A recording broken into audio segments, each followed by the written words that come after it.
بسم اللہ الرحمن الرحیم، السلام علیکم ورحمۃ اللہ۔ پاکستان کے اندر جیسے ہی حالات خراب ہوئے، کرٹیکل ہو گئے ہیں، سچویشن بڑی بگڑ گئی ہے اور حالات آؤٹ آف کنٹرول ہو گئے ہیں، معاملات بالکل ہاتھ سے نکل گئے ہیں۔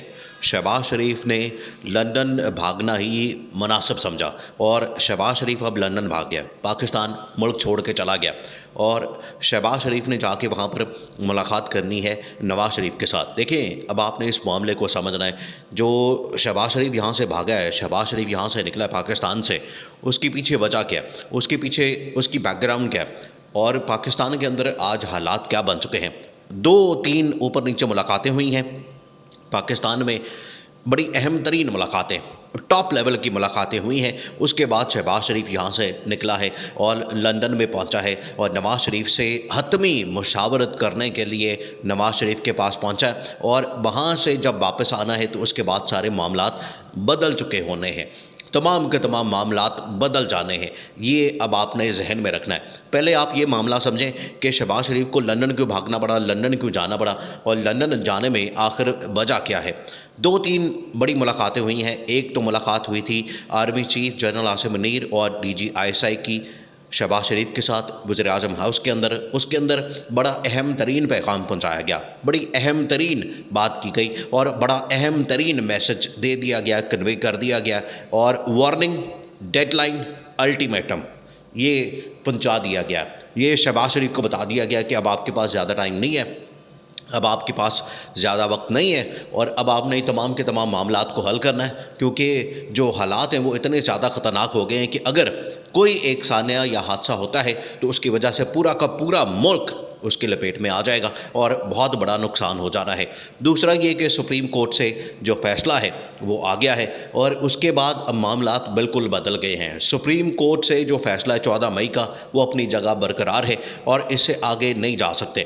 تو ایک طرف تو وہ توہین عدالت کی تلوار جو ہے وہ لٹک رہی ہے، دوسرا اسٹیبلشمنٹ نے پریشر ڈال دیا ہے کہ آپ کے پاس اب زیادہ وقت نہیں ہے، آپ نے الیکشن کے لیے الیکشن پورے ملک کے اندر کروانے ہیں اور الیکشن کے لیے جانا ہے اور شہباز شریف کو یہ بتا دیا گیا کہ آپ نے استعفیٰ دینا ہے، ریزائن کرنا ہے، اسمبلیاں ڈیزالو کرنی ہے اور اس کے بعد ملک کے اندر انتخابات کروانے ہیں۔ اب انتخابات کروانا اصل میں ان کو اپنی موت نظر آ رہی ہے۔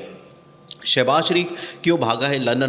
شہباز شریف اس لیے بھاگا ہے لندن میں کیونکہ پاکستان کے اندر وہ کسی کے اوپر ٹرسٹ کرنے کو تیار نہیں، پاکستان میں وہ کسی کے ساتھ بات کرنے کو تیار نہیں اور ساری کی ساری ڈائریکشن، ساری کی ساری جو بھی انسٹرکشن آتی ہیں پارٹی سے متعلق، نون لیگ سے متعلق اور ملکی معاملات سے متعلق، دیکھیں پیچھے سے آخرکار نواز شریف ہی اس کو چلا رہا ہے، نواز شریف ہی اصل میں ہینڈل کرتا ہے اور یہاں پر شہباز شریف ایک ڈمی وزیر اعظم کے طور پر بیٹھا ہوا ہے، پیچھے سے نواز شریف ہی اس کو چلاتا ہے، پیچھے سے نواز شریف ہی اس کو پورا کا پورا مینج کر رہا ہے۔ یہ پچھلے ایک سال سے جو حکومت آپ کو نظر آ رہی ہے، شہباز شریف اس کے اندر وزیر اعظم کے طور پر آپ کو آتا جاتا ادھر ادھر دائیں بائیں سارے کام کرتا نظر آتا ہے۔ وہ شہباز شریف کا وجود اصل میں ہے، اس کے پیچھے جو سوچ ہے، اس کے پیچھے جو اپروچ ہے، اس کے پیچھے جو آئیڈیا ہے، اس کے پیچھے جو کانسیپٹ ہے اور اس کے پیچھے جو فیصلہ، حکم، وہ تمام کے تمام وہ نواز شریف کے ہوتے ہیں۔ وہ نواز شریف اس کو پیچھے سے آپریٹ کرتا ہے، نواز شریف اس کو چلاتا ہے۔ یہاں پر یہ چابی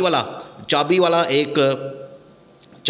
ایک کھلونا ہے، شہباز شریف یہاں پر ایک چابی والا، اس کو پیچھے چابی لندن سے لگتی ہے، جو بھی لندن سے چابی لگتی ہے، جو بھی وہاں سے کچھ بھی کہا جاتا ہے وہ اس کے مطابق کام کرتا ہے۔ یہ نواز شریف کے پاس اصل میں چابی ہے اور یہ طوطے کی جان، اصل میں یہ جو ہوتا ہے نا کہ ایک جن ہوتا ہے، اس کی جان ایک طوطے کے اندر ہوتی ہے، تو اس طوطے کی جو جان ہے وہ نواز شریف کے پاس ہے، وہ ساری جان اس کے اندر ہے، تو وہاں سے یہ سارا کچھ لیتا ہے اور وہاں سے یہ ساری انسٹرکشن اور فیصلے آتے ہیں اور اس کے بعد شہباز شریف چلتا ہے۔ تو اب آپ نے دو تین معاملات کو سمجھنا ہے۔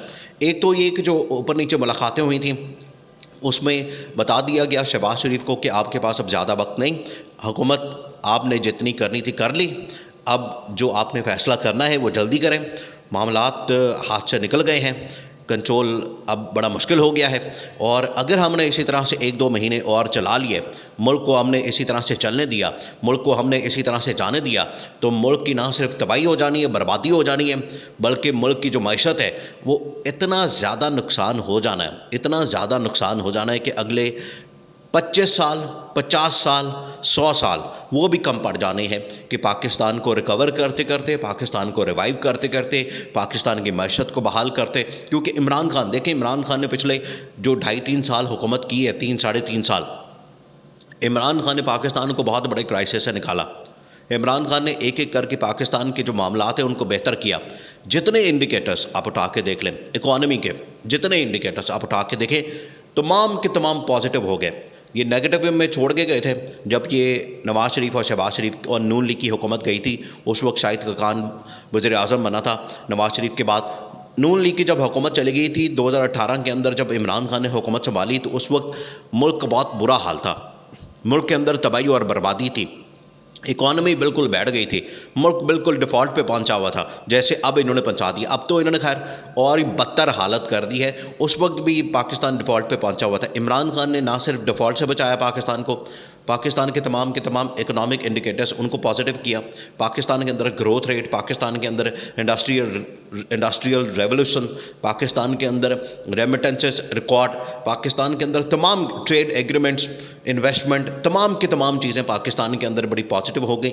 اور ان دنوں میں آپ یہ بھی یاد رکھیں کہ کرونا وائرس بھی آ گیا پوری دنیا میں، لیکن عمران خان نے نہ اکانومی کو خراب ہونے دیا بلکہ اکانومی کو بچایا، عوام کو بچایا، کرونا سے بچایا اور بڑے زبردست انداز سے مقابلہ کیا. یہ پاکستان کی تاریخ میں اس طرح کا مقابلہ کبھی کسی لیڈر نے نہیں کیا. اسی وجہ سے جب یہ حکومت آئی پچھلے 1 سال سے انہوں نے جو تباہی اور بربادی پھیری ہے، اور عمران خان کے 3.5 سال بھی انہوں نے پکڑ کے برباد کر دیا.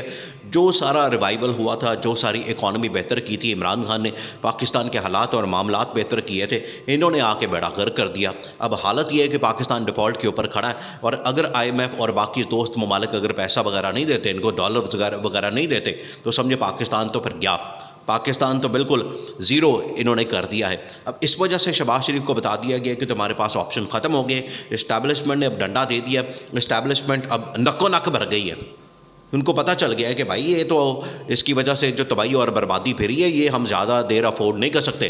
اگر ہم اسی طرح سے چلتے رہے، اسی طرح سے ملک کو چلاتے رہے، اسی طرح سے ان کے ہاتھ میں رکھا، اسی طرح سے ان کو کنٹرول میں رکھا، ان کے کنٹرول میں رکھا ملک کو، تو یہ تو جو حالت کر دی ہے انہوں نے تو اور بھی زیادہ بگاڑ کے چلے جانا.